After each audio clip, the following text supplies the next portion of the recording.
നിങ്ങളുടെ മക്കള് ഫുഡ് കഴിക്കുന്നത് ഭയങ്കര സ്ലോ ആയിട്ടാണോ? അതായത് നമ്മളൊരു ഭക്ഷണം കൊടുത്തു കഴിഞ്ഞാൽ അവർ സ്ലോ ആയിട്ടായിരിക്കും ചവയ്ക്കുന്നതും അത് കഴിച്ച് തീർക്കുന്ന ടൈമൊക്കെ. അങ്ങനെയാണെന്നുണ്ടെങ്കിൽ നമുക്ക് ഒന്ന് രണ്ട് ടിപ്സ് ഒന്ന് യൂസ് ചെയ്ത് നോക്കാം. സ്ലോ ഈറ്റിംഗ് എന്ന് പറയുന്നത് പൂർ ഈറ്റിംഗ് ആണ്. അതായത് അവർ കഴിക്കുന്ന ഭക്ഷണം കൃത്യമായിട്ടായിരിക്കില്ല അവർ കഴിക്കുന്നത്. അതിൽ ഒന്ന് നമ്മൾ ശ്രദ്ധിക്കേണ്ടത് കുഞ്ഞിന് കൊടുക്കുന്ന ഭക്ഷണം എവിടെ വെച്ചാണ് എന്നുള്ളതാണ്.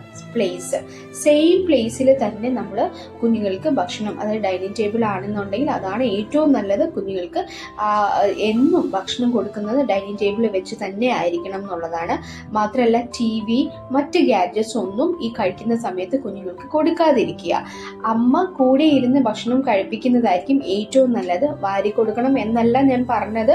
ഒരു 3, 4, 5 ഇയേഴ്സ് ഒക്കെ ആയിരുന്ന കുഞ്ഞുങ്ങളാണെന്നുണ്ടെങ്കിൽ അമ്മമാർ വാരി കൊടുക്കേണ്ട കാര്യമില്ല. അവർക്ക് തനിയെ എടുത്ത് കഴിക്കാനുള്ള രീതിയിൽ നമ്മൾ പ്രൊമോട്ട് ചെയ്ത് കൊടുക്കേണ്ടത് അത്യാവശ്യമാണ്. രണ്ടാമത് നമ്മൾ ശ്രദ്ധിക്കേണ്ടത് ഭക്ഷണം കഴിക്കുന്ന സമയമാണ്. മീൽ ടൈം നമ്മൾ ഒരിക്കലും കുഞ്ഞുങ്ങളിൽ കൂട്ടാനായിട്ട് ശ്രമിക്കരുത് എന്നുള്ളതാണ്. നമ്മൾ മാക്സിമം മീൽ ടൈം നമ്മൾ കുറച്ച് കൊണ്ടുവരിക. മീൽ ടൈം കൂട്ടിക്കഴിഞ്ഞാൽ കുഞ്ഞുങ്ങൾക്ക് വിശപ്പ് കുറയാനുള്ള ചാൻസസ് കൂടുതലാണ്. മൂന്നാമത് നമ്മൾ ശ്രദ്ധിക്കേണ്ടത് ഭക്ഷണത്തിന്റെ അളവാണ്, അല്ലെ? നമ്മൾ ഒരു ബൗൾ ഫുള്ളായിട്ടൊക്കെ കൊടുക്കുമ്പോൾ കുഞ്ഞുങ്ങൾ പേടിക്കും, ആ ഒരു ഫിയർ വരും. അപ്പം നമ്മൾ ഭക്ഷണത്തിന്റെ അളവ് കുറച്ച് നമ്മൾ കൊടുക്കുക. സോ നമ്മൾ 3rd മന്ത് ശ്രദ്ധിക്കേണ്ടത് നമ്മൾ ഭക്ഷണം കൊടുക്കുന്ന ക്വാണ്ടിറ്റി നമ്മൾ കുറച്ച് കൊടുക്കാനായിട്ട് ശ്രദ്ധിക്കുക. സ്മോൾ മീൽ ബൗൾ ആയിരിക്കും കൂടുതലും കുഞ്ഞുങ്ങൾക്ക് കൊടുക്കേണ്ടതും അതായിരിക്കും കുഞ്ഞുങ്ങൾക്ക് കൂടുതലും ഇഷ്ടവും. അത് നമ്മളിങ്ങനെ സ്മോൾ ബൗൾ ഫുഡ് കൊടുക്കുമ്പോൾ, അതായത് സ്മോൾ പോർഷൻ കൊടുക്കുന്ന സമയത്ത് കുഞ്ഞുങ്ങൾക്ക് വിശപ്പും വീണ്ടും ഉണ്ടാവാനുള്ള ചാൻസസ് ഉണ്ട്. സോ അവർ വീണ്ടും ഫുഡ് കഴിക്കാനുള്ള ചാൻസസ് കൂടുതലായിരിക്കും.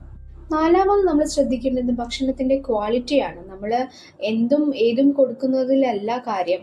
മാത്രമല്ല നമ്മൾ ക്വാണ്ടിറ്റി കുറച്ച് കൊടുക്കുന്നതുകൊണ്ട് ഭക്ഷണത്തിന്റെ ക്വാളിറ്റി നമ്മൾ കൂട്ടി കൊടുക്കുക.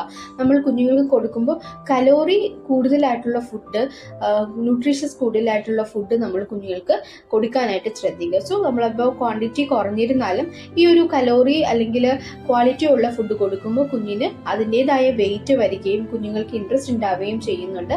മാത്രമല്ല എന്നും നമ്മൾ ഒരേ പാറ്റേൺ ഓഫ് ഫുഡ് നമ്മൾ സ്വീകരിക്കാണ്ട് നമ്മൾ കുഞ്ഞുങ്ങൾക്ക് കൊടുക്കുമ്പോൾ ഡിഫറെൻറ്റ് രീതിയിലുള്ള മീൽസ്, ഡിഫറെൻറ്റ് രീതിയിലുള്ള ഫുഡ് നമ്മൾ കുഞ്ഞുങ്ങൾക്ക് ഇൻട്രൊഡ്യൂസ് ചെയ്യുന്നതായിരിക്കും ഏറ്റവും നല്ലത്. അപ്പോൾ ഈ ഒരു 4 ടിപ്പ് നിങ്ങൾ എല്ലാവരും ഒന്ന് ട്രൈ ചെയ്ത് നോക്കുക. വീണ്ടും അടുത്ത ഒരു പ്രയോജനപ്രദമായ വീഡിയോ ആയിട്ട് കാണുന്നവരെ ബൈ.